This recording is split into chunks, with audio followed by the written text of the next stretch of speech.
watching a socially good TV. Special presentation. Good evening. My name is Dr. Ross. I am the Director of Diversity and Strategic Initiatives at the Akron Urban League, and I have the pleasure to introduce our facilitator of today. So Judy Hill is a dedicated community leader and advocate on behalf of our community. She retired from the Akron Public Schools in 2008. Ms. Hill served as a former teacher, curriculum specialist, and administrator with over 30 years of service advancing the educational development of youth and strengthening community partnerships district-wide. She serves on numerous boards and organizations, including Leadership Akron, Towpath Credit Union, Christ Child Society of Akron, and the advisory board of the American Cancer Society. She is in her second term as president of the Akron branch of the NAACP, after serving as vice president for over 10 years. Judy is a mentor and an active member of the Arlington Church of God, where she has served as a Sunday school teacher for over 20 years. In addition to her civic involvement, Judy has an impressive list of community service experiences and awards that attest to her servant leadership.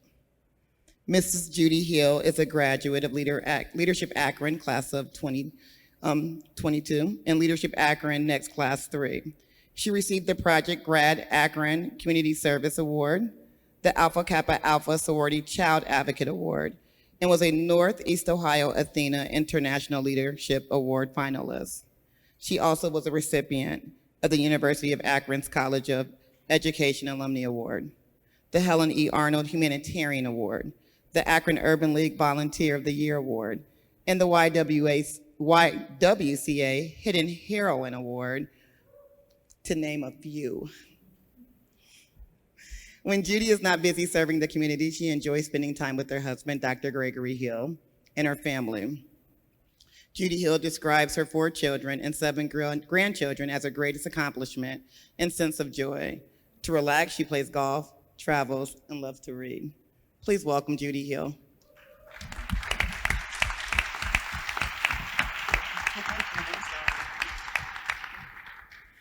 Hello, and thank you for being here, everyone. I hate when they do that. I absolutely hate it, because we all have a story, and we all have a reason and a purpose. And so sometimes those of us who are standing back here, they want to tell what we did. But the key tonight is we want to talk about why you're here. We want to engage you. I also want to thank this esteemed panel. I have had the privilege and honor of speaking with each one of them or know them in different capacities. And I can tell you that their hearts are right, their minds are open, and they want to dialogue with you today so that we can kind of elevate this conversation. What we're going to do is we're going to give the panel an opportunity to reflect on a question. And it's going to be similar to the question we asked you to put on that sticky note.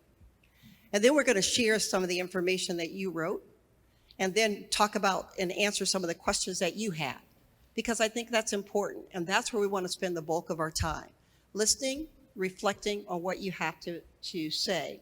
We want this to be a safe place and to be able to really listen. I will tell you, from talking to these wonderful people that are sitting up here, it has already shifted my thinking. And I want to thank them for being honest and open with me about that. So with that, I'm going to start, and I'm going to ask the panelists first to reflect on this question in 2 or 3 minutes. Briefly introduce yourself, tell us why you're here, and then share how you see it. How you see it about the pandemic, about the vaccine, about the hesitancy, just how you see it. I don't want to shape your conversation. I'd like for you to share from your heart. So if that's okay, I'd like to start. Dr. Allenby, if you wouldn't mind introducing yourself, tell us why you're here, and share with us how you see it. Thank you for having me here today. I appreciate having a chance to talk to you all about coronavirus and some of the things that I've been seeing. I'm an emergency medicine physician at Cleveland Clinic Akron General, where I've served the population of Akron at this time. I've seen a lot of heartache, a lot of death, a lot of people who have been ill from coronavirus. My youngest victim just recently was 8 years old, who died as I watched her family say goodbye as they pulled the plug on her after she was infected with coronavirus and had a lot of complications. I know that there's a lot of reasons out here why people may not want the vaccination, that a lot of people have different concerns when it comes to masking, when it comes to testing, when it comes to whether or not to receive the vaccination. I see a lot of people who come from the place of what they're afraid of with themselves. But I would ask everybody to look at our response to this in the aspect of what are you doing for your community? How are you protecting those around you, the ones that you love, and also the ones that you may not know? Because as I said, with this young girl who recently lost her life, she didn't have the opportunity to have a vaccination. She didn't have the opportunity to protect herself. And I've seen a lot of sad stories like that. But I can tell you that I have heard almost everything in the book of why somebody may not want a vaccination, whether it's going to make them magnetic, that they don't trust the healthcare system, even as far as their 5G isn't going to work right anymore after they get the vaccination. I mean, I hear it all, but I could tell you universally, when I have a patient who comes in to the emergency department, clinging on to life, and I ask them, why didn't you get the vaccination? 100% of them, or I would say 99.8% of them say, I don't know. And I find that troubling because I think that we could all put ourselves in situations where we felt like at the time that we were doing it, we thought it was a pretty good idea. But then when whatever happened, the police pulled us over for speeding or whatever may have happened, we reflect on it and we say, well, maybe that wasn't a good idea at the time. And I think that's what people I see are wrestling with. A lot of us feel like we're never going to be the victim. I'm in the business where all I deal with are the victims, the people who end up in unfortunate situations because that's how life happens. So I'm here to talk to you all about receiving a vaccination, hopefully compelling you to not only think about yourself, of getting a safe and effective method of preventing disease and illness for yourself, but also preventing disease and illness in others. So thank you for having me. Thank you. We're going to go next we have a physician, we also have a nurse. Tia Atkins. All right, my name is Tia Atkins. I've been a nurse for 14, it'll be 15 years on the 17th. I've worked in all settings, hospital setting, inpatient, nursing home, home care. So I've worked in a lot of fields in nursing. I am I just recently quit working at the Cleveland Clinic of Akron. I've been there 5 years. My stance is I'm a neutral party, I guess. I can see both sides of the coin. I believe that with the safety and the public safety, the vaccination is very important. I don't believe it's unsafe. I believe if you have preconditioned illnesses, it really does benefit you. But I also feel like it's a choice. I feel like people should choose if they want to get vaccinated or not. Excuse me, being a nurse, working during the highest point of COVID, we were not vaccinated. There was not a vaccination available to us. And yet we still plowed through and we went to work every day, putting our lives on the line and to help others. We didn't get no reward for it. We didn't get stipends, stipulations. We didn't get bonuses. We just came to work to do what we do all the time. But we also experienced so much turmoil within our own families. It was scary when we didn't know what to tell our families when we came home, that spouses and boyfriends didn't want to sleep in the same bed with us or even be in the same house with us because they didn't know what we was bringing home. And for them to say that, we were good enough to work then, but we're not good enough to work now because we're not taking the vaccine. I just don't believe in that. Most of us nurses have had COVID. We have natural antibodies. So, to force the vaccination on people that already had COVID, it's like putting antibodies on top of antibodies. So that's a big question for me, but that's my stance. Thank you. Thank you very much. Our next panelist is Anita Montero. Is that correct, Anita? Montero. And she is a practitioner of holistic medicine. Hello again, my name is Anita. I do practice holistic medicine. I have a healing house called Manana's Healing House. We do all natural medicine. We make our medicine. The medicine comes from Puerto Rico and Mexico. So there are plants that come from ground, the tree, the volcanoes, beautiful medicine. And most of any kind of medications that you take have plants in them, but we only do plant-based medications.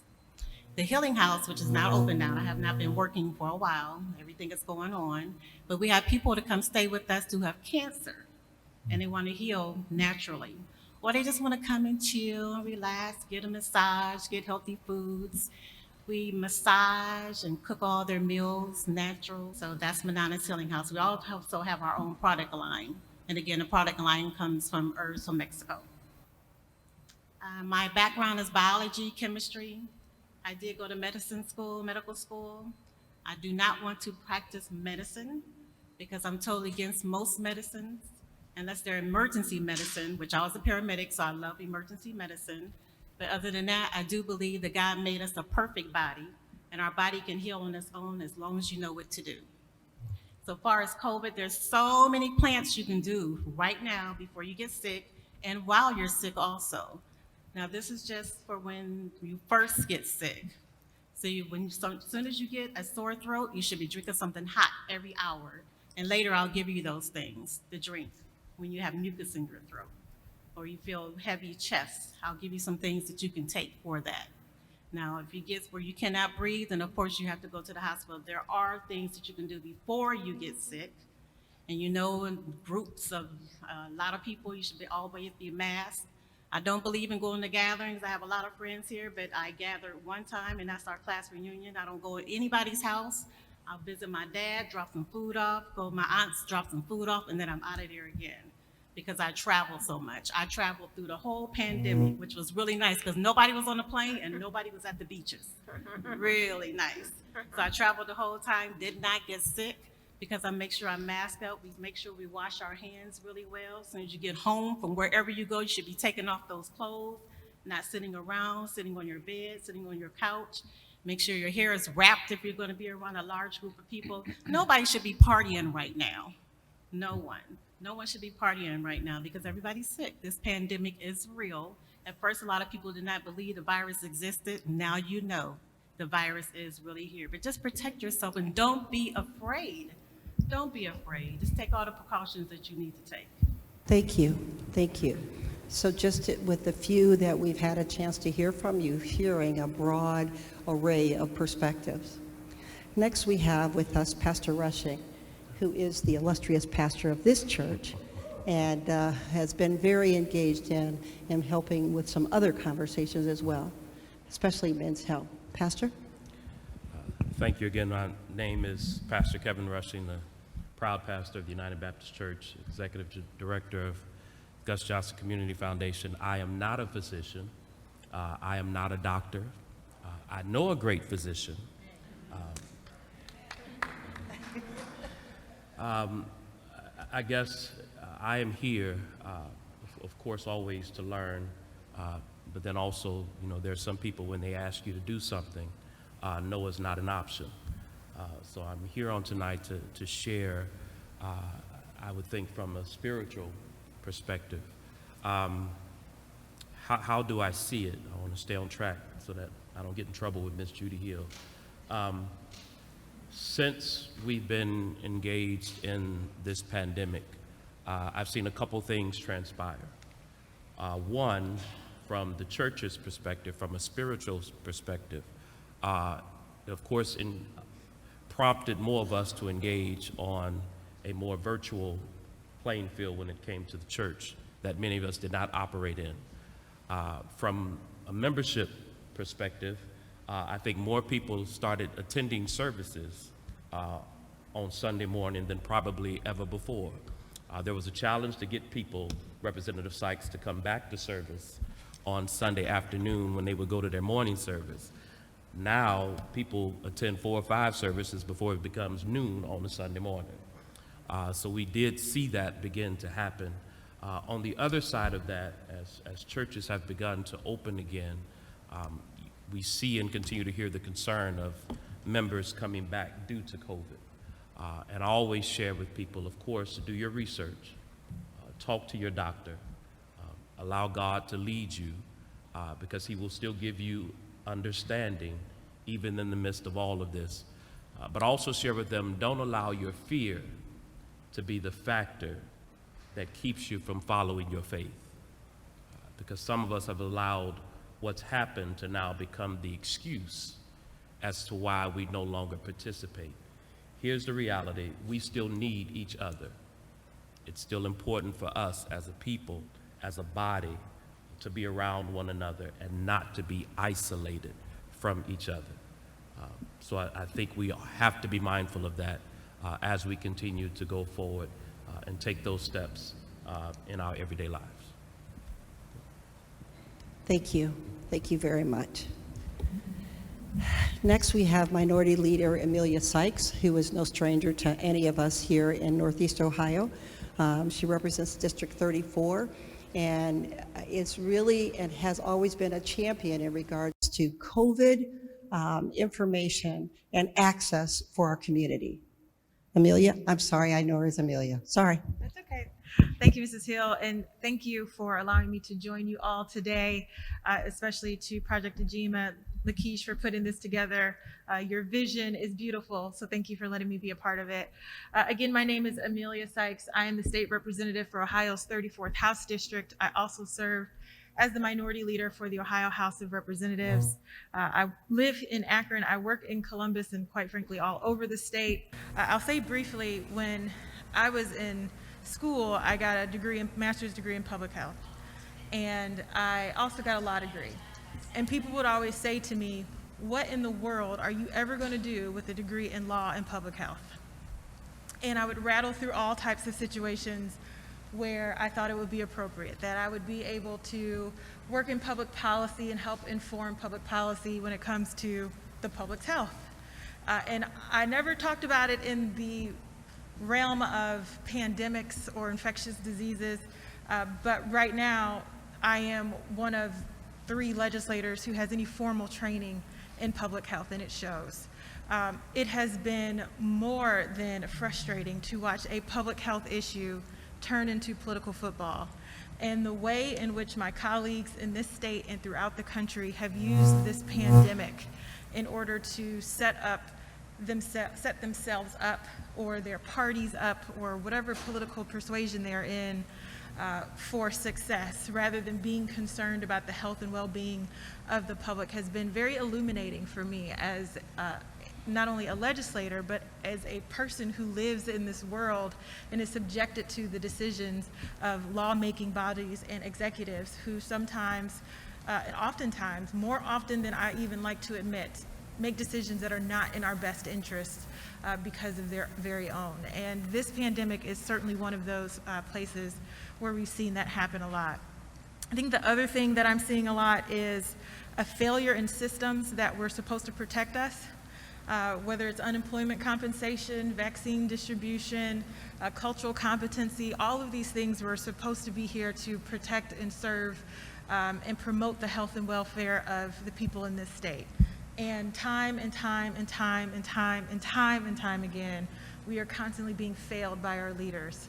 And that is going to be my plug to encourage all of you to vote, but also just to be reminded of, when we have these situations, who is in these positions is incredibly important because they may be life and death.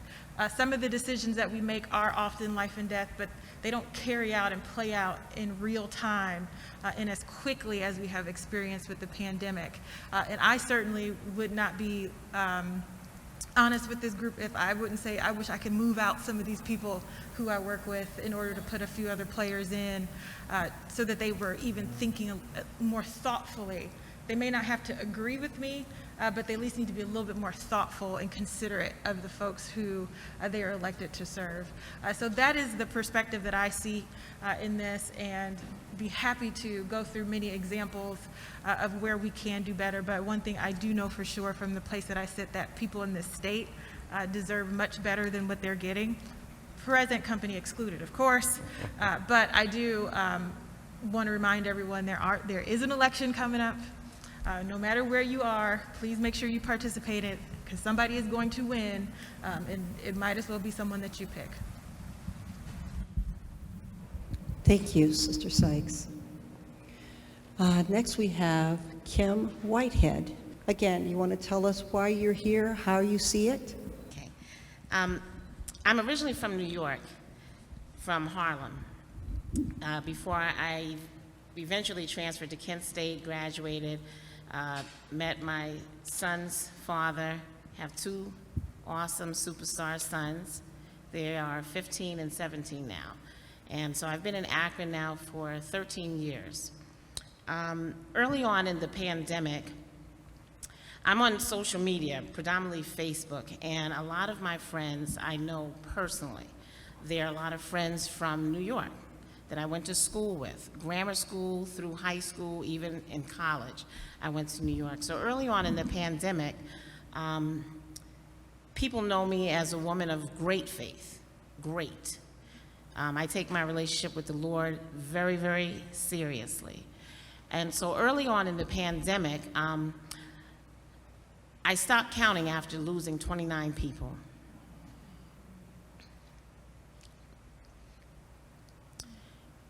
It was difficult to get calls or texts with people asking me to pray for their relatives or loved ones.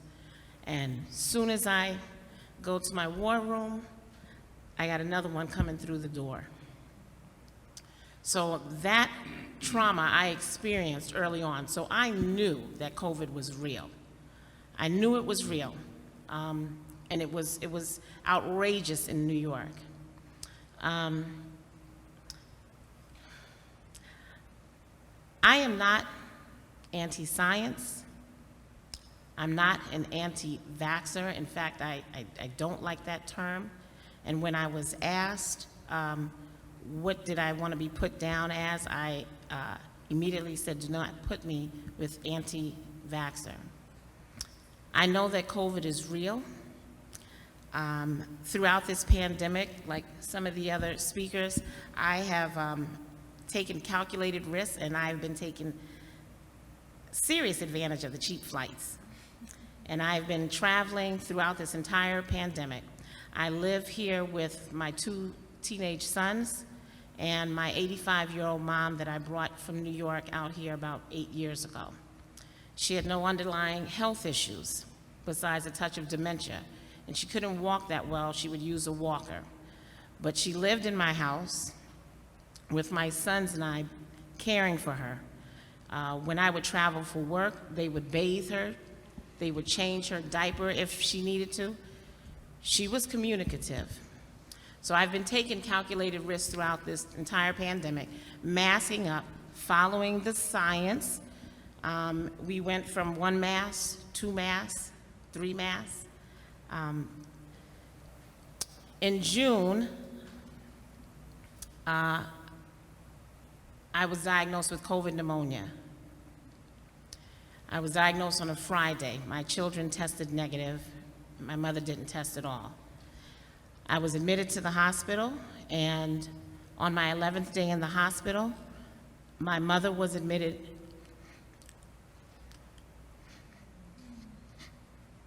4 doors down the hall from me. Nothing could have prepared me for this. My brother had flown from New York out here to help my children with my mom at home while I was in the hospital. My boys tested negative. And then they eventually, a week after me, they tested positive. I didn't know this. When I was in the hospital suffering with COVID pneumonia, and I knew it was real, I, like many people that you may see in the media, said, I wish I would have got the vaccine.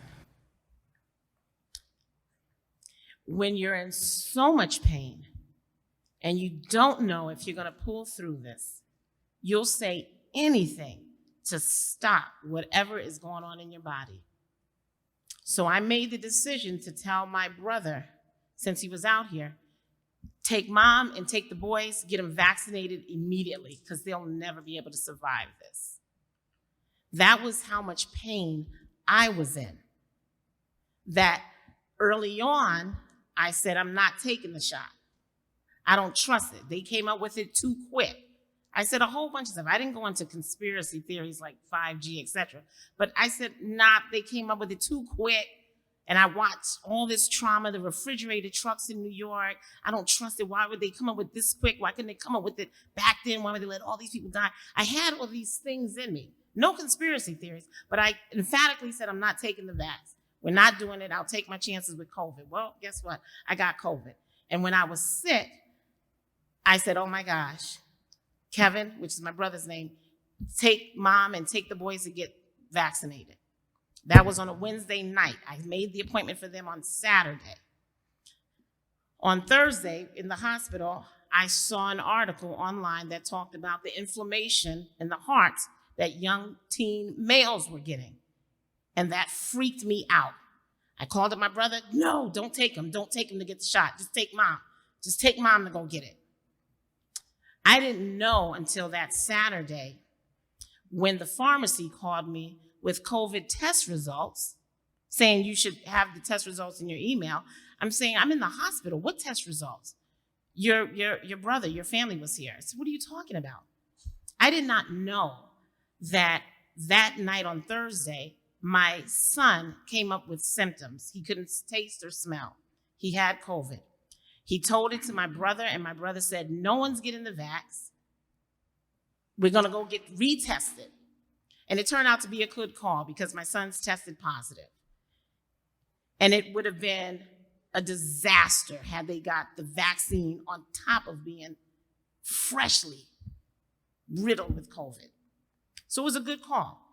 So nobody got the vaccine on that Saturday. They all got tested. My son's tested positive. My mother tested negative. My brother got my mother out the house, took her to the hotel with him. Eventually, she started experiencing what appeared to be a urinary tract infection.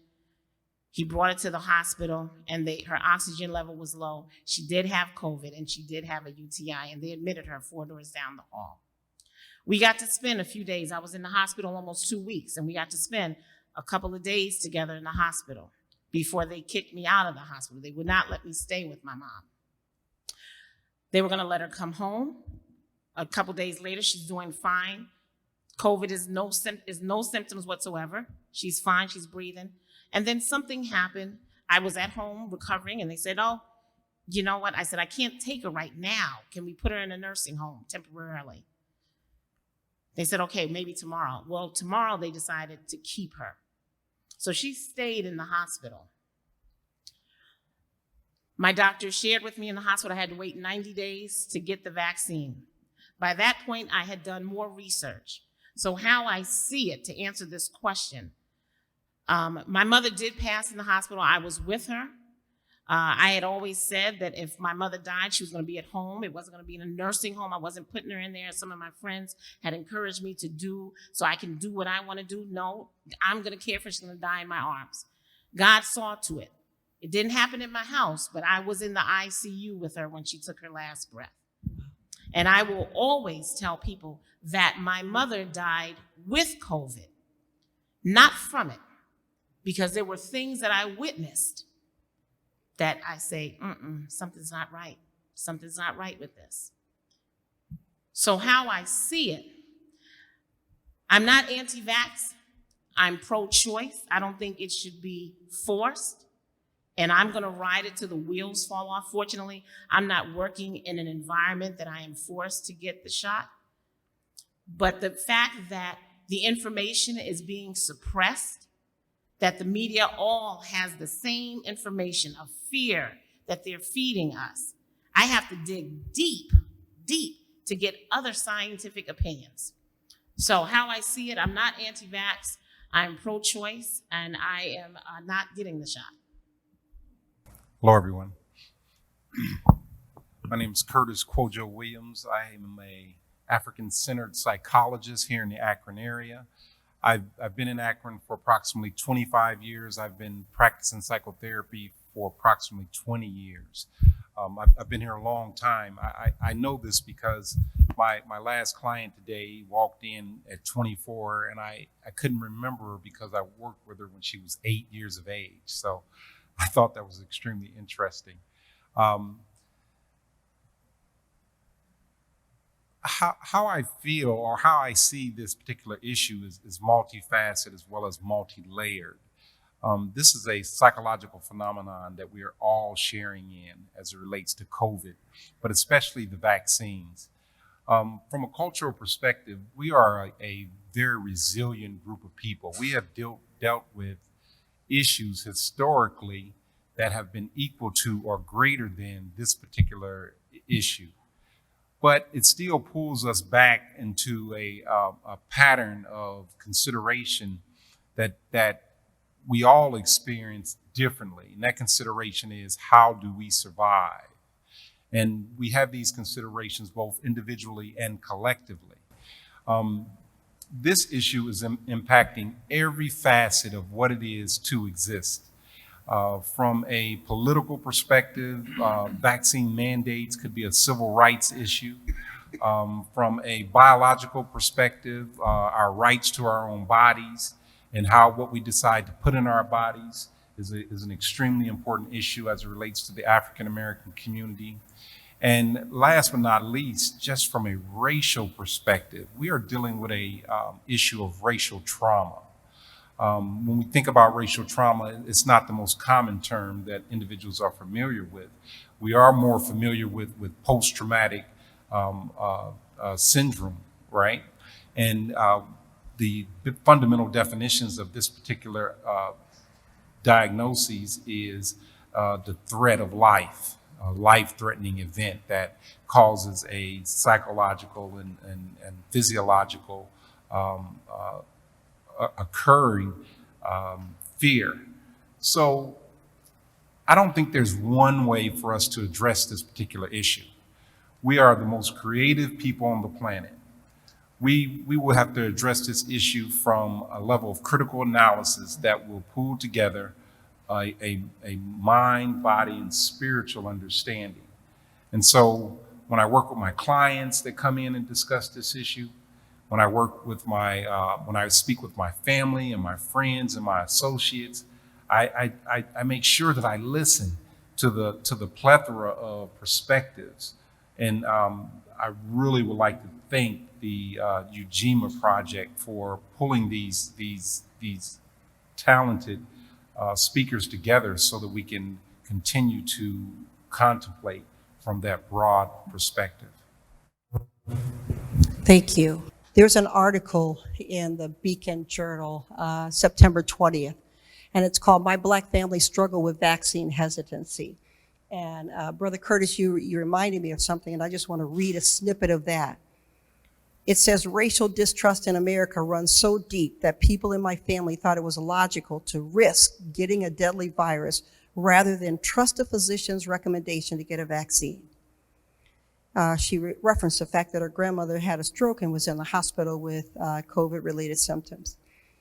She also quotes James Baldwin, the Black American essayist, would trace this racial distrust back to America's original sin, the early settlers who came armed with a pledge of their own and the creation of the concept of brownness, blackness, and otherness.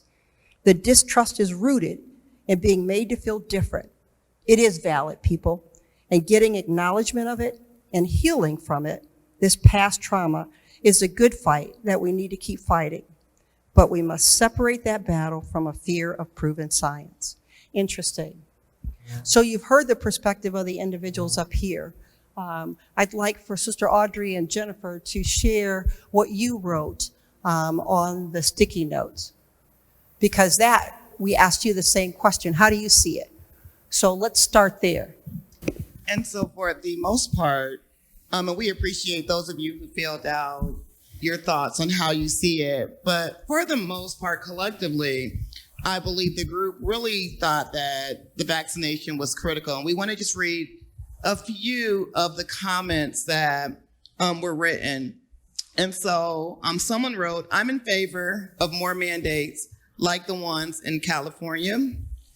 People must show both vaccination cards before they can enter restaurants, sporting events, theaters, schools, etc.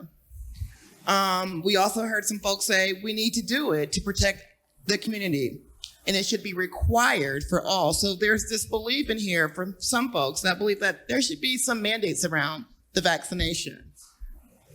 There was also a comment that I thought was really good as well that said, it's hard to fit all of my thoughts on both the virus and the vaccination on this paper. And I know that many of you probably had more thoughts as you heard the panelists speak and just shared their perspective. But in summary, a virus like COVID-19 was bound to happen. It was our job to be prepared, and we largely failed that task. The vaccination is a necessary tool designed to prevent unnecessary sickness and death. As a Black man, I did not want to take it initially, but rolling the dice and getting COVID looked like the far worst option. So folks have to really weigh out, what are they gonna do? And so as we look at the comments, we see that. My thoughts were negative at first. However, I changed when I received new information. I encourage everyone that can to get the vaccination. Many comments around must get the shots, but then we also had some comments that were focused on maybe we need to look at a more holistic approach because there's still some distrust in our community around this vaccination. Some folks want to wait and see, which makes sense. Another comment said, the pandemic changed the way this world as we completely know it. As far as the vaccination, although I've taken it, I still have some doubt as to whether or not it will cure all. So we hear that as well. I believe the virus is real. The vaccination, I'm very skeptical. There are many dynamics, and we heard about the complexities to COVID-19. I believe it should be a choice. Also, I feel that it should be something that should be researched, such as what it consists of and how the vaccine may or may not affect you. I think the COVID-19 virus will be around for quite some time. I believe we need the research, all options to get it under control. That includes vaccination by choice. There was also a comment up here that was about, initially the individual wanted to get vaccinated, but they felt like they weren't given option, like Pfizer was being forced on them. And so I believe that there's individuals that believe they should have some choice in the vaccination that they receive. Just real clearly, how many in the room have had COVID? Have had COVID? Okay, not many of us, praise goodness. I was one of those who had it and didn't know it. Very interesting. How many of you know someone who's had COVID? Okay. How many of you have lost someone to COVID? So the one thing that I'm getting from the conversation that we're having today is that I think overall we do believe in that COVID is real. We don't have to talk about that anymore. It's real.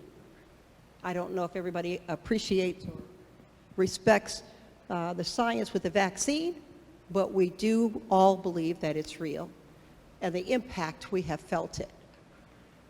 And so with that, I want to acknowledge that, if you don't mind, by just taking a moment of silence for those who we we have lost, who had an opportunity to give to our community, is no longer here. So just give it a moment.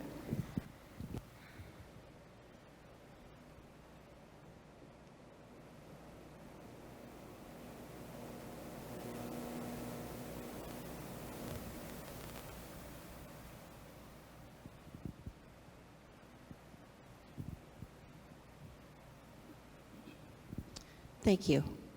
So we have several questions here from the audience that we'd like to start with, and then we'll open it up and see if there are others that people may have. Here's one. Can you give us more information about the booster shot? Dr. Allenby, can you address that one, please? Yeah, sure. So let me start off by saying that there's a lot of information that I see out here on COVID, the coronavirus, and vaccinations, booster shots. A lot of that information can be found on the CDC's website, also on the FDA's website. It's very infrequent that I have heard from people when they said that they have done their research, and I asked them what kind of research have they done, and a lot of it is anecdotal, stories that they have gotten from their friends, and that's how we share a lot of our information. I heard from this patient, from this person, I read this on Facebook, I saw this on social media. A lot of us get our information from that. We need to go to the core to where that information is. The CDC, which I was on their website last night, just brushing up on some of the statistics that are out there. We've had close to 700,000 people, over 700,000 people that have died from this so far, over 43 million cases so far. We have a population of about 330 million people, which means we have a very long ways to go. Fortunately, about 76.1% of the people who have been able to get the vaccination have gotten at least their first shot. So we're making very strong headway with that. They've recently started the booster shot as well that a lot of you have heard about. Now, it is natural for our immune system to not have as many antibodies in it as we first have when we have gotten a vaccination. And that's by design. It's made to elicit a response. And then you have things called memory B cells that have a memory of what you were ill with. And basically, these are like guards at the gate. So if you ever become sick, it says, aha, I recognize that. Let's go, guys. Let's go get them. And they already have the machinery to go out and fight against whatever illness you may have. And that's for all our different illnesses. Vaccinations have been the reason why we have the population that we have right now. I want to ask the audience, how many of your friends that you know of have died from diphtheria or from measles or from mumps, from meningitis,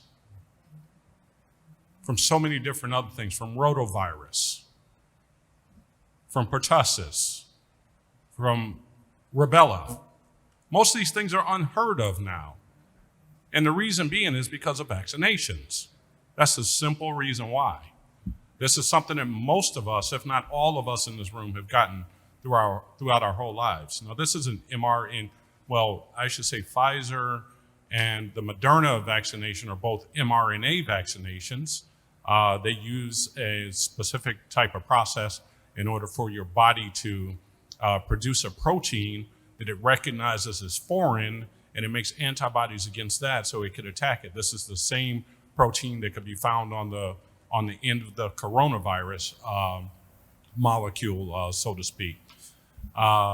And so it elicits this defense so that we could fight against the coronavirus. And this is something that we've all been dealing with. Now, as far as the booster shot, this is eligible to a lot of people. People who are above 65, who have chronic illnesses, who work in on the front lines like myself and so many others, who this is available to us. Basically, it's an honor system. If you go up and you say that you work in one of these industries or you have underlying conditions, and it's only for Pfizer right now. And right now, if you had a Pfizer shot, you can get another Pfizer shot If you have Moderna or J&J, you're going to have to wait a little while, but that's in the process for authorizing those really soon. So if you're eligible to get the booster shot 6 months after you've been fully vaccinated, you are eligible to have that done. This question is for Brother Curtis and followed up by Pastor, if it's okay. This one reads, I am with the ADM board. We recognize the anxiety and hesitancy in the African American population regarding the vaccine. We also recognize the fear regarding the virus. How can organizations like the church, like us, provide the mental health support many may need while being allies to this population? Well, mental health is critical during this period of COVID that we're in. One of the things we have to remember as a community is that oftentimes we don't participate in mental health based on stigmas of mental health. And we often suppress our own mental health concerns from a perspective of coping with it on our own, suppressing it by just toughing it out, and et cetera. But there's some common symptoms that is important to recognize when you begin to isolate yourself, when you begin to become emotionally overwhelmed, when you begin to ruminate over issues that are outside of your control, then it's probably important that you start pursuing mental health. And when I say pursuing mental health, I'm not only identifying coming to a trained therapist. I'm talking about talking to your family, speaking to your friends, speaking to your pastors, and just reaching out and recognizing that one of our built-in mental health safety nets is us being communal with one another. And although we can't do this in proximity with COVID, but we can do it by reaching out through our technology and staying connected to our loved ones and et cetera. You said we have a built-in. I want you to share that point again. In our communications. Mm-hmm, mm-hmm. So one of the things that's unique to us as it relates to being descendants of Africans is that the Africans are the oldest people on the planet, and we have survived everything that the planet had to offer, and so we have developed a sense of internalized self-care. And this self-care extends itself not only through interpersonal relationships, but it extends itself through the omnipresent spiritual understanding that exists in all things. And when we start to exercise these ancient values and beliefs, we begin to increase our coping skills and how we manage conflict, problems in our day-to-day lives. Thank you. Pastor? No, I agree with Brother Curtis. Again, I think utilizing the tools that we've had, even with ministries, I'll give Ms. Didi a shout out, even our UAL ministry utilized Zoom so that they could still gather and meet. Why? Because that interaction is important. Isolation is very dangerous. When it comes to your spiritual life, we always share, an idle mind is the devil's workshop. One of the things he would want to do more than anything is keep you isolated, cut off from anybody, so that he can challenge your thought process, challenge your mindset. So it is so important that we remain, even in that time, engage with each other so that we are not isolated and cut off from one another. Now, I'll share with you all as a pastor, I am vaccinated. I encourage my members to get vaccinated, but it is their choice. It is not a mandate that we enforce upon them, but we also ask them to consider their spiritual life and that which Christ would desire for them to do. And so one of the reasons I made the choice to get vaccinated is, one, I know my membership, and most of my membership is elderly, and I am concerned about them and concerned about interacting with them because I do want to be able to interact with them. So I made that decision to get vaccinated so that when we were able to, again, come together, we would have that ability to be around one another If we get to the place, I am a hugger. I like to hug my folk, let them know I love them, and like to love on them, but want to be mindful of the other person. Scripture tells me that my responsibility, a commandment that has been given to me, is to love my neighbor as I love myself. So I want to be considerate of how my decision also impacts my brothers and sisters in Christ. But that's one of the reasons why, no offense, I haven't gone back to church. People that know me, that really know me, I'm a hugger. It's hard for me not, and I haven't seen you in months, not to hug you. And so I not only protect myself and my family, but protect the others that I'm around, because I don't even know if we know how not to hug. So thank you for that perspective. This one is for Sister Kim, and I'd also like to have Anita respond, as well as Tia.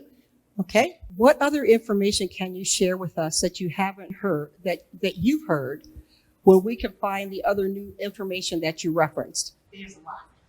Excuse me.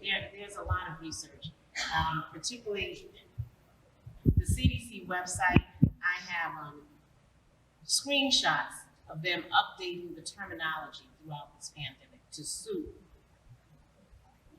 in my opinion, their agenda to get the shot, get the shot, get the shot. They have changed the definition. The science tells me if I walk into a room full of measles, I won't get measles.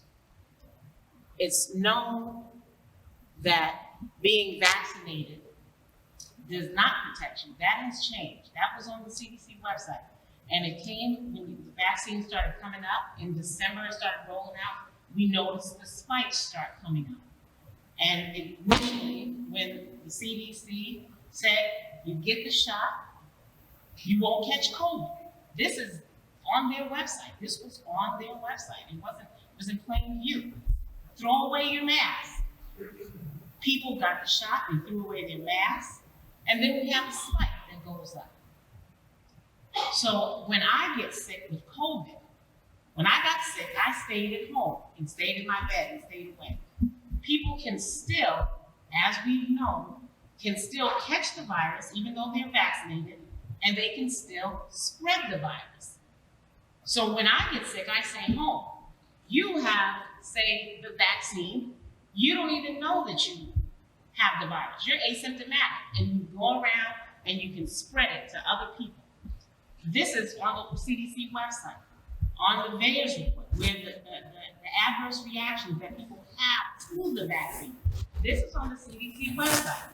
But you gotta dig deep to look up the information from the side effects of getting the shot, which is why I decided my children would not get it. So this is the level of suppression of the information that is available. There are scientists, there are other doctors who have information related to the vaccine that are being suppressed. It's easy to put us all in a box and say we're anti-vaxxers because we don't believe in what this one Dr.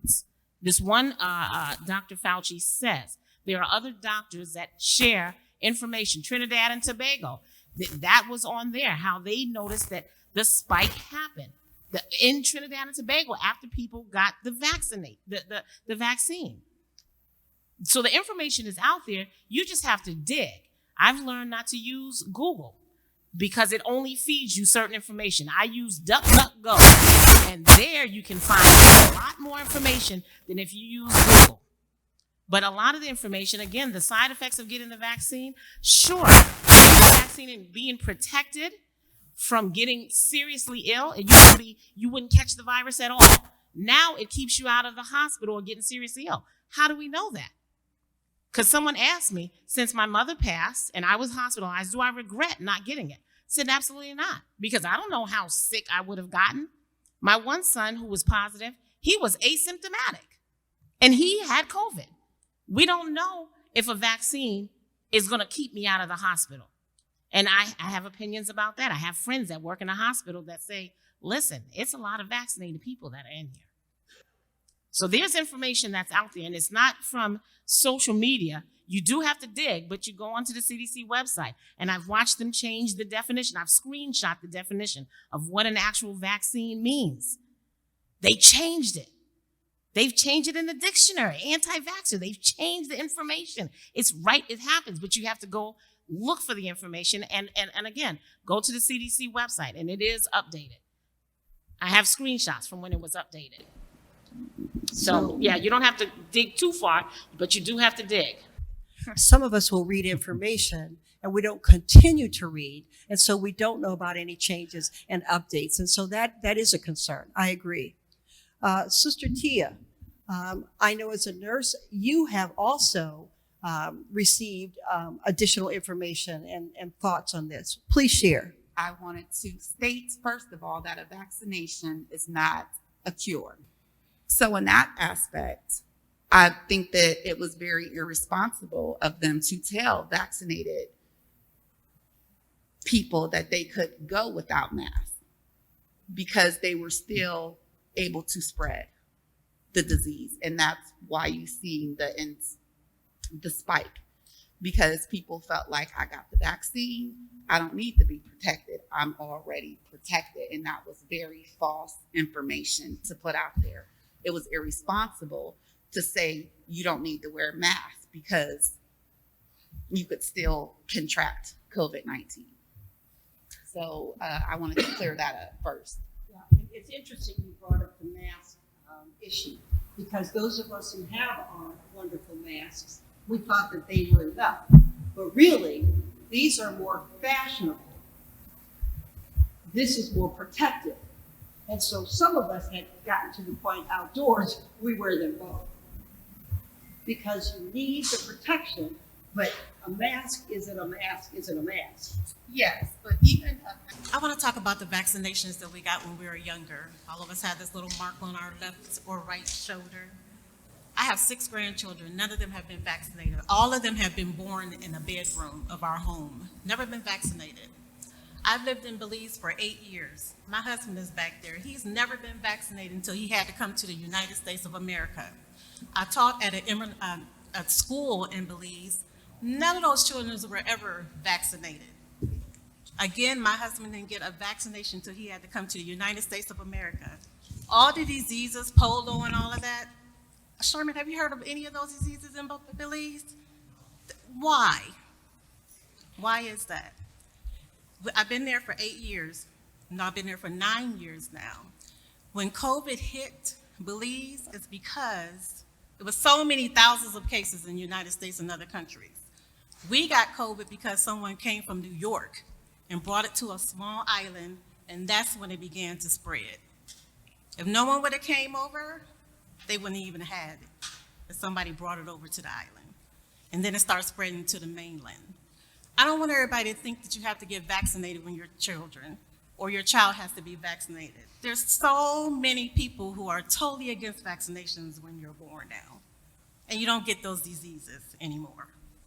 So if you look at, just please study about other countries and what's going on, about shots, drugs. I can get any kind of medication at a pharmacy walking in. I can get ibuprofen 800 for $1.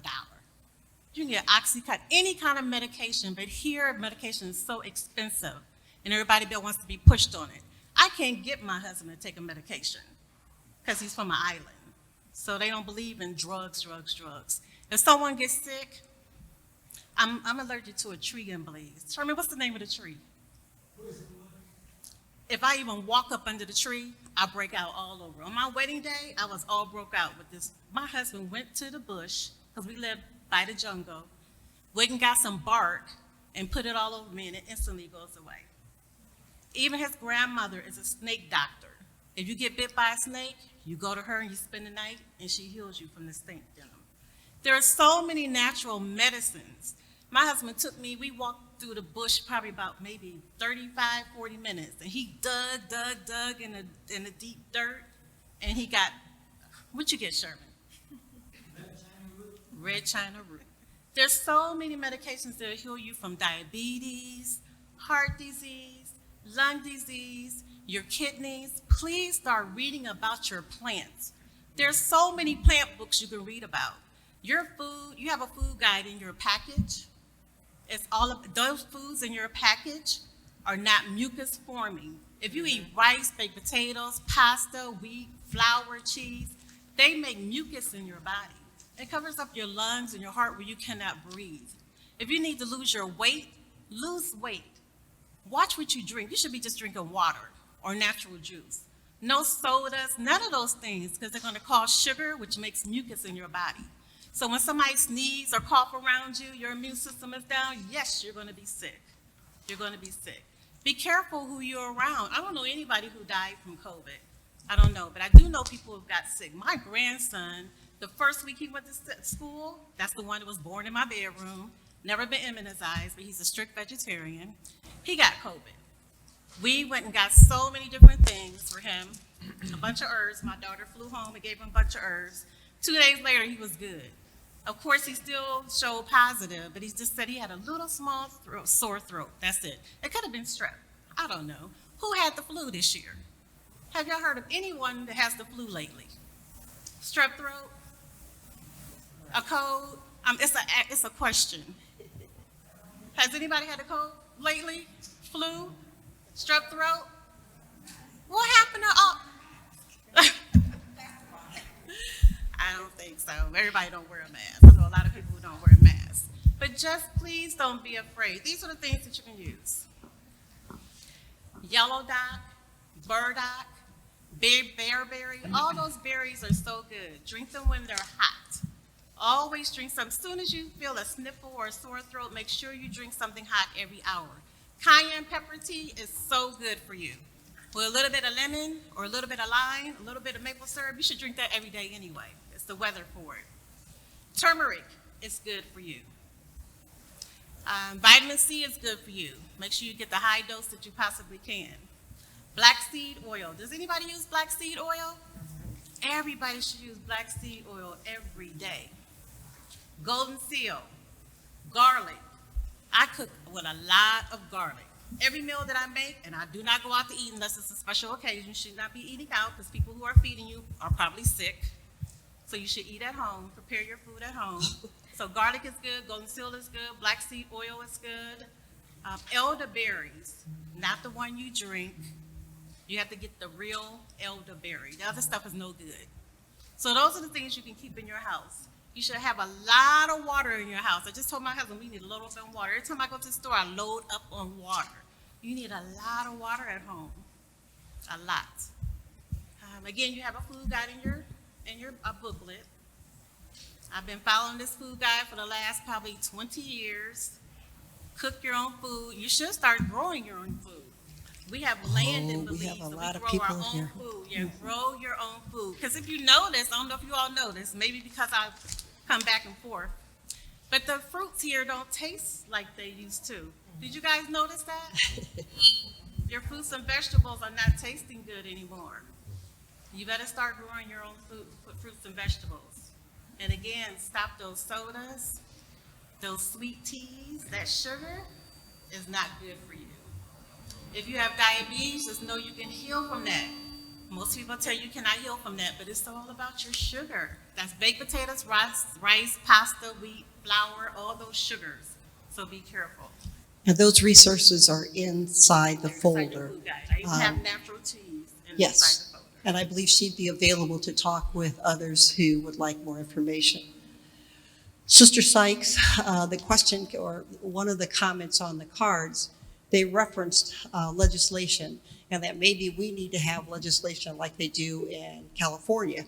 And I don't know if you heard recently, California and I believe it's Connecticut have the lowest numbers of COVID cases in the United States. They're the only two, that's my understanding. Can you reference the whole idea of mandates? Absolutely. Currently, there are about 10 bills that would ban mask mandates or any type of vaccine mandates. The will of the legislature at this point is to prohibit businesses, organizations, colleges, universities from requiring their employees or their visitors or their patrons from having to wear a mask or be mandated to get a vaccine. Now, there's a little bit of nuance there because you may have heard President Biden required a vaccine mandate if there are employers, if you employ 100 people or more. Same thing with federal contractors. Certain groups are required to do vaccines, including if you work for the federal government, or you have to get tested weekly, bi-weekly, tri-weekly, or whatever that organization may allow for. Just my way getting ready, the president was doing a press conference about the vaccine mandate and how it has been helpful in curbing the coronavirus uptake that we have seen. We're starting to plateau in many areas and decrease, and they are attributing it to some of these mandates. In this state, however, our state legislature has taken a different approach and really has worked very forcefully against the governor, who you all know has attempted to encourage more public health resources and public health practices in curbing the coronavirus. And it's been pretty interesting to watch it all play out. As the legislature is super minority of Republicans and the governor is Republican, usually these two parties work together. The legislature has been particularly hostile to the governor and really has created a dysfunction that has stopped everything in its tracks. So all of the other opportunities of state government are not happening because they're fighting about how to address the coronavirus. The legislature's mad at the governor's mad at the legislature. Just recently, they canceled a bunch of days of session so they don't have to deal with anything. Now, there's all kinds of stuff that we need to be doing as a state beyond just COVID, but we can't do it because there's this fight about whether this is a argument about personal freedom or is this about protecting the common good. And it's going back and forth. And as I said before, watching the politics of this take over and watching all of these systems fail and continue to fail is really detrimental to all of us in different ways. So the most recent bill is House Bill 435, which is a cousin to House Bill 238. 238 was just an outright ban of vaccinations, requiring vaccinations to go to a restaurant, to go to a concert, to go to school, to get a job, keep your job. The business community was really strong in saying, we don't want this because it's our business. We should be able to conduct business how we want to. And so there was a compromise bill, and that would be House Bill 435. But the Republican supermajority can't quite figure out how to pass that bill either, because there's so many members of that party who want to see the outright ban of the mandates. And then there's others who are trying to find a common ground. And so what have we done? Just cancel session and avoiding all conflict altogether. So that also means that fixing the unemployment compensation system doesn't happen. That also means that if you're worried about your child care, it doesn't happen. There's an issue with, fortunately, we're able to pass this one, can't find substitute teachers. We're trying to relax those standards. That just happened before the mass cancellations. We're in the middle of redistricting, something that happens once every 10 years. That's not happening. Unfortunately, this has created a lot of ripple effects that are very detrimental to people, and there still isn't an answer. So right now, if a business wants to mandate vaccinations or masks, they are still allowed to do so. Same thing with universities and colleges. Pretty much anyone can do a mandate.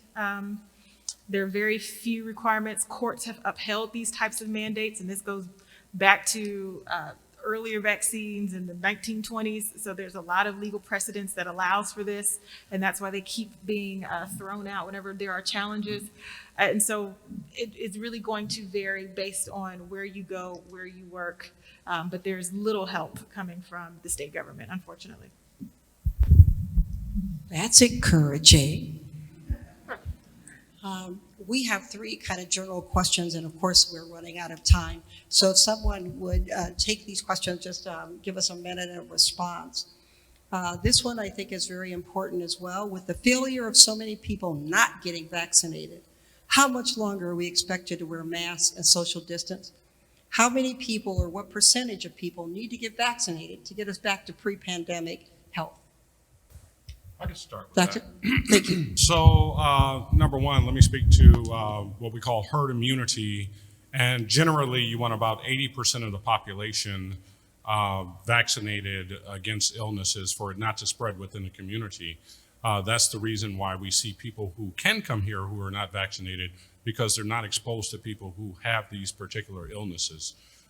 So you want to make sure that you have about 80% of the population. Right now, as I said, we're at 76.1%, but that's only eligible individuals. That doesn't include people who are under 12 years old. That is about 15% of the population. So we still have a long ways to go before we see herd immunity. And I'm sorry, what was the other part of that question? How long should we wear masks for? I'm really not sure. The problem that we have is that when people aren't vaccinated, when we don't get to that critical number, now the virus has a chance to mutate into something else. That's why we've seen the alpha strain, the delta strain, what they have called the epsilon strain. Every time this virus is replicated in somebody, it has the opportunity to change some of its characteristics where it becomes less effective to some of the things that we have targeted initially. Initially, yes, they did say that it would prevent illness until they recognized that people are going to still get sick with this. 98% of the people who I see who come into the emergency department with COVID are unvaccinated. Most of the people who are vaccinated, who have a breakthrough infection, they get to go home. A lot of them don't require oxygen. They don't have a lot of the serious consequences that the unvaccinated have. Why? Because they already have partial protection. As I said earlier, that machinery that is already in the system has the ability to ramp up and fight off the infection. There's much more science behind it I could talk about all day, but I only had a minute. So the 76% you said currently, is that Summit County, Akron? I'm talking about our entire population. Okay. Ohio has had a much lower vaccination rate. Okay. So it would still take a while, and we don't live in silos. You know, we travel everywhere throughout our communities, throughout the state, throughout the world. Mrs. Hill, Ohio has about I wrote this down, 54% of people are fully vaccinated in Ohio, 49% of whites, 38% of blacks. In Summit County, the numbers are pretty similar. 55% of white people have received at least one vaccine, and 38% of black people here in Summit County. That's why we're having this conversation. Thank you. Here's another one. I'm a nurse and we're required to get COVID tested weekly. Some of my coworkers' tests have come back positive, but the next day their tests will come back negative. Does this have anything to do with them possibly being vaccinated? So there are a couple different ways to test for this. Some test for just the antigen of COVID. Others take a PCR test, basically a genetic test, that is much more expensive to run. It takes a little bit longer to get the results back, but you are going to have more false positives with an antigen test. That's why some people could test positive with a lot of their home kits, and then the next day, or you hear that somebody tested positive, I think on The View or something, somebody was supposed to meet with the vice president, and then they retested them to find out that they were negative. That's because they did the more advanced test called a PCR test. Those are send-out tests. In some of the hospitals where I work outside of Cleveland Clinic, we have like desktops. We stick the swab in there, we test for it, and sometimes they come back positive, sometimes they're negative. Not all of those that are positive are going to be true positives. There is a certain percentage, so you have to look at the specificity and the sensitivity of these tests to know exactly what your chance is if the test is positive. Is this a true positive or not? So that's the reason why that you can have different variant tests. And a lot of times if you're mass testing people, you have to do it in the most efficient way as possible. If you start having positive tests where, and then you retest them and you find out that they're negative, then that may be a flaw in your test. You may have to look for something a little bit different or just stick with the PCR. Okay, so I noticed that it was mentioned that the health department, thank you, Donna, is offering some COVID testing that you could do at home. It sounds like then if you have a positive test result, then you might want to retest Yeah, absolutely. just to yes. play it safe. I would say so. Okay. Here's another question. I'm sorry, unless you have symptoms, COVID-like symptoms Exactly. like that, because a lot of COVID testing I don't need to do. I could tell you sometimes 20 feet away, yes, you have COVID before your test even comes back. Okay. Wow. Well, this one kind of ties into that. How are doctors treating people with compromised immune systems and can't, for health reasons, get vaccinated? What are you doing to treat them? Yeah, so a lot of people who come in, it depends on what your ailments are. I mean, I would argue that a lot of immunocompromised people are probably the ones who need the vaccination more than others. They already have an immune system that's not going to be well suited for fighting off infection. We do things like remdesivir, which you all have probably heard of in the news.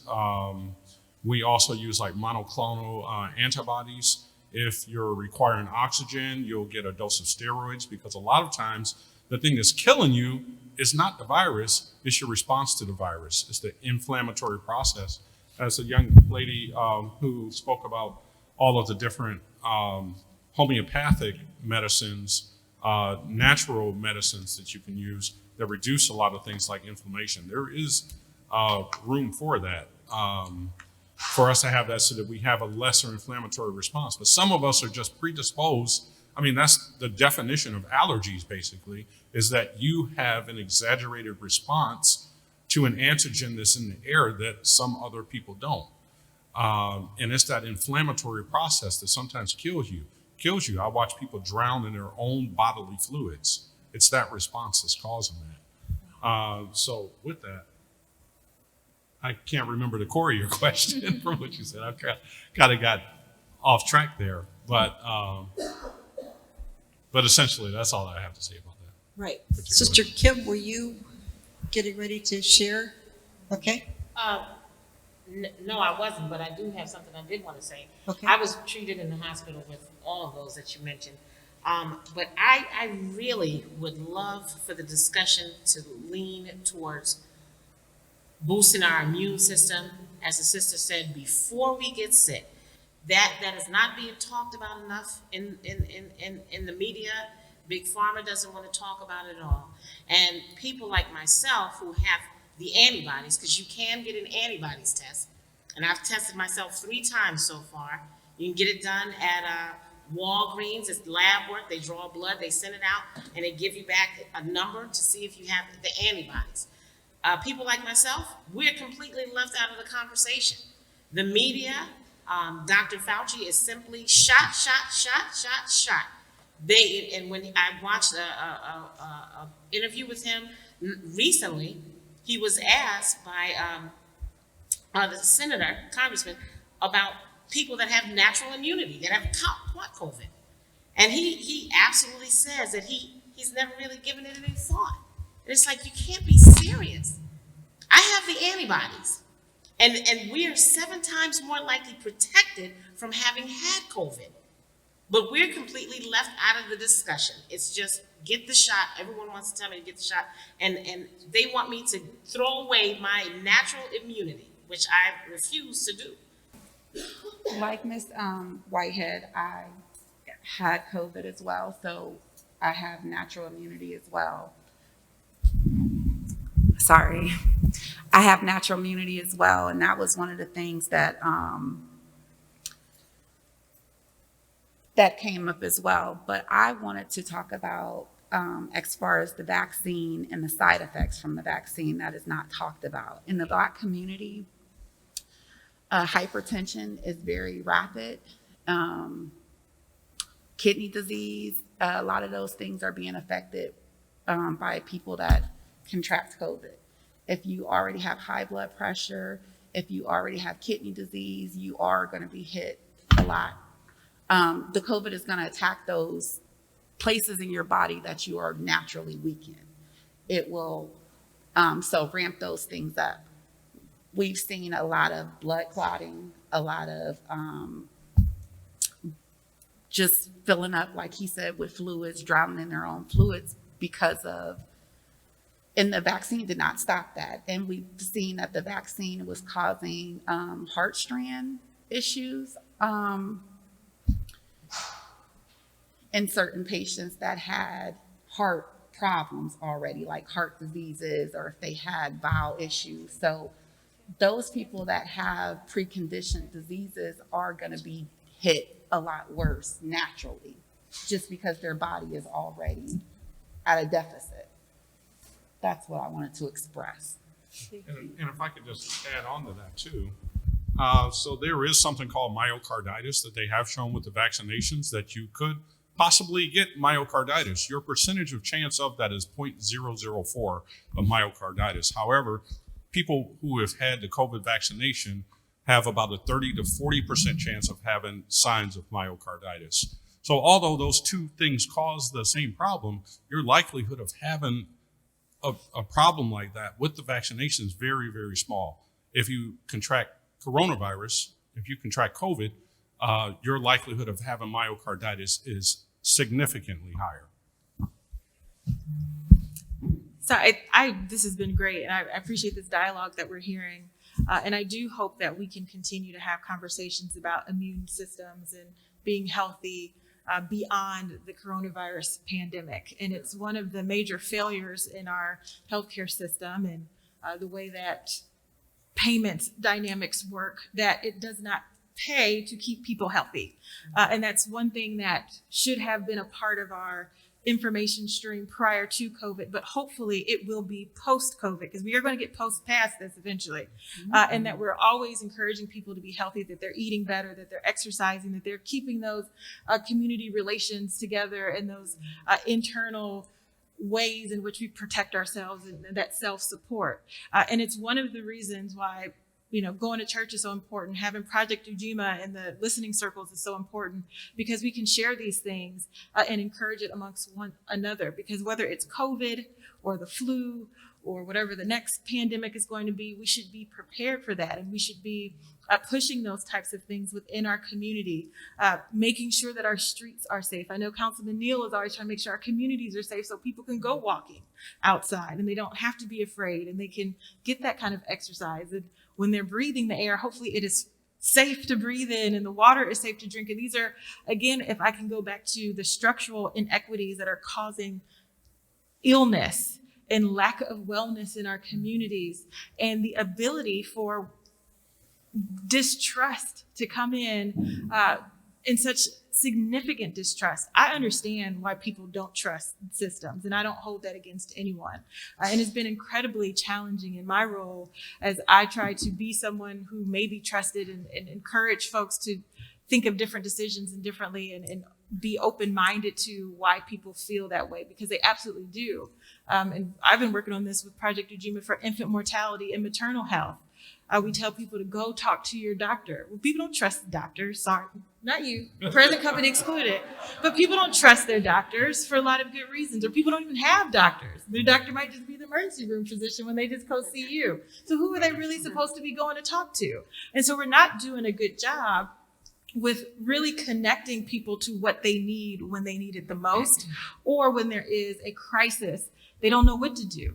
And then they find information that may not be helpful, or they're sharing information amongst one another that's not that great. And so one of the things that I hope that we learn from this pandemic, because there is an opportunity to learn and do better, is that we should be protecting people much better, that we should have systems in place that are based in a foundation of mutual understanding and knowledge, that our institutions can be trusted.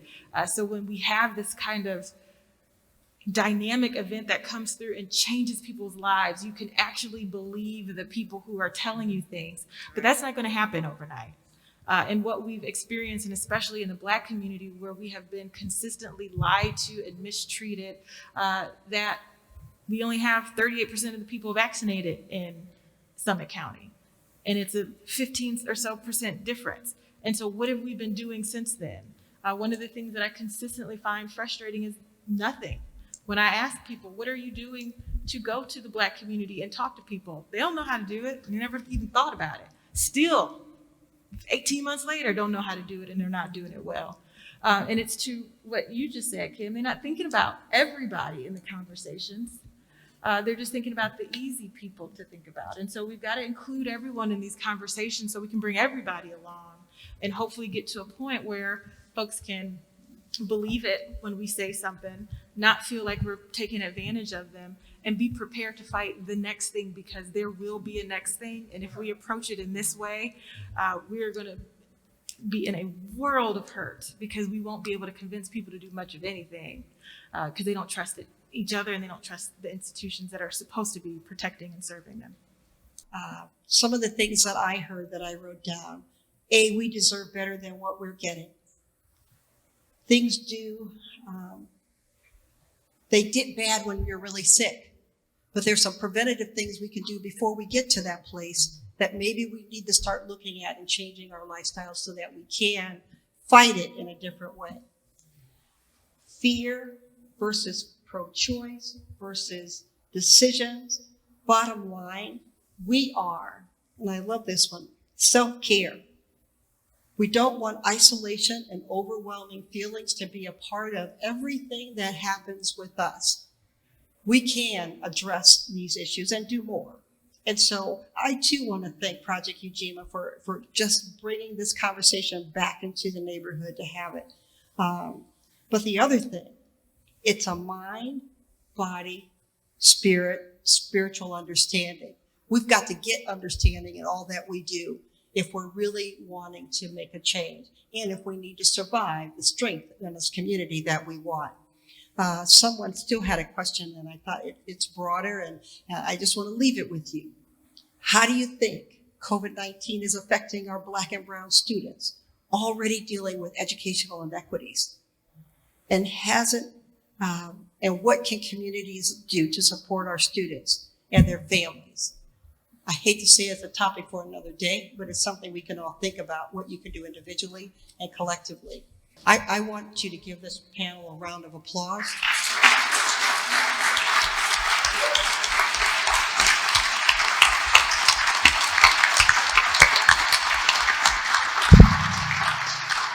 It was my honor to meet and to dialogue with all of you, and I have learned a lot. And it's challenging my understanding and my thoughts. But the key is, do something with the challenges. Do something with the information that you've gleaned here today. Do something with your ideas, or your way you eat, or the way you think, or how you're taking care of yourself. Because in the end, that's where it all matters. It's an individual as well as a collective that we have to address.